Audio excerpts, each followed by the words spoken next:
Okay, you have to excuse me, I've got a bit of a cough. Okay, so, right, what I've done, I'm going to take you down and show you the sample. Now, for example, the start, I quite like to start for breaking it up in parts and taking a few hits. So, at the start here, there's a great function on Studio One, and there's also on Pro Tools and some other sort of DAWs, a thing called sort of tab to transient, which I found it almost doing a backflip was amazing.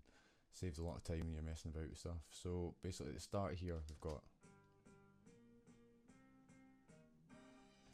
so we're wanting the start piece here, so if we're going to find the start of the waveform, the tab to transient's picked up here, which to me is a good few hundred samples short, so I'd prefer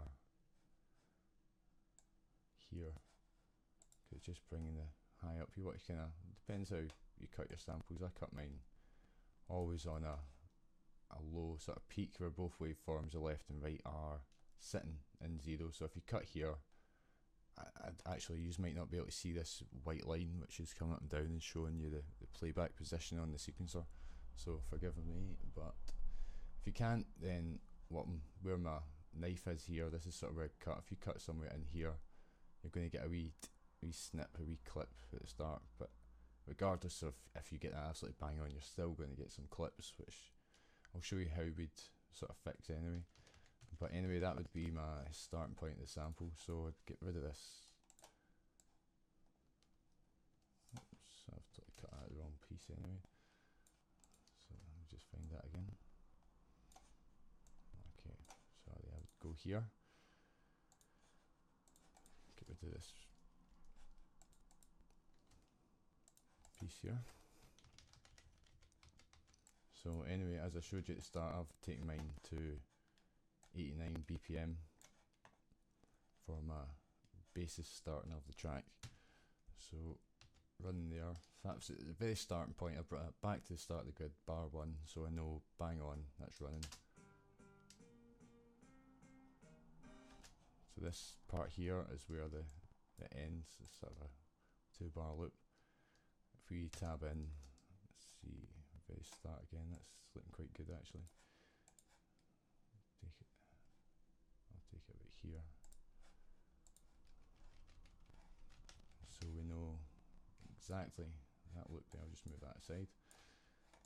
There's a very start, okay.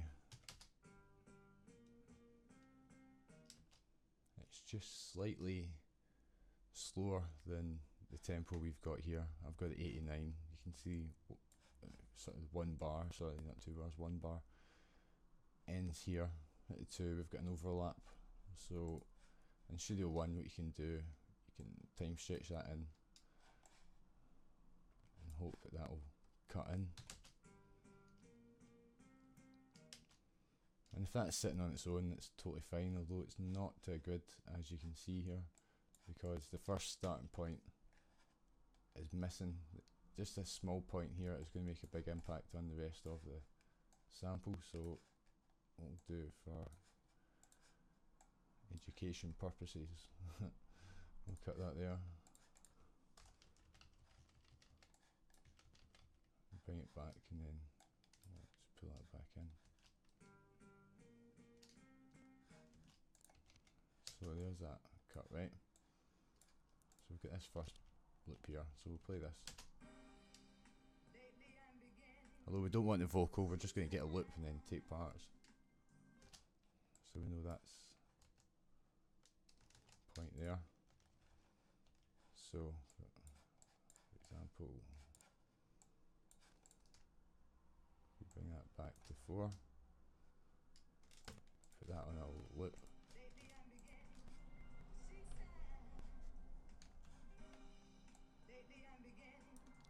That's an example of taking the loop there, having a BPM sort of close to it. Obviously, I'm not going to use a GABA track and try and make it a hip hop track, it's not going to work. So there we go, there's a 2-bar loop. Straight away there's hits there. So what I'd do, split it in half, put this into wee segments, because we know they're sitting nice on the grid Well, they look nice, it sounds nice, there's no clipping when the loop runs round. When it gets to the end point here, it's straight in, there's no points. But later on anyway, once we've created our slices, what we're going to do is we're going to create something like an auto fade, which we'll put a wee sort of fade in between. You can do that manually, you don't need to do it in every slice, because sometimes it'll distract and actually make it worse. Maybe only want it if there's a wee clip at the starting point or the end here, and it's something you can get creative with also with the fades. So what we've got that loop there, so we can hear, there's a vocal coming in here at this point. There's sort of a nice 16 part there, which is a nice small bit of the vocal, but we can sort of use that. So there's, from what I can listen there, I'd take that, maybe that. Now, I'm talking very quickly, going over sort of what I would do after I've cut this whole thing up. This whole track, you're going to have to go through and listen. There's going to be wee just bits you're going to hear and go, ah, that's nice, that'll sit, like, give an example, that's playing. We know it's going to be 4, that one, this one, this one, this one. So there's going to be a wee bring up here into whatever they've got as a hook. There we go. So there's the one that I heard, which I've used later on and cut up, was sort of this bit.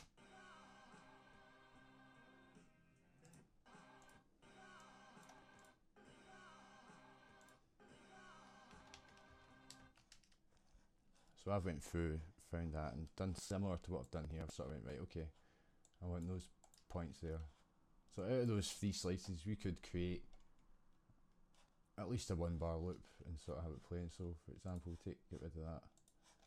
Should be nothing else under this because I've separated it.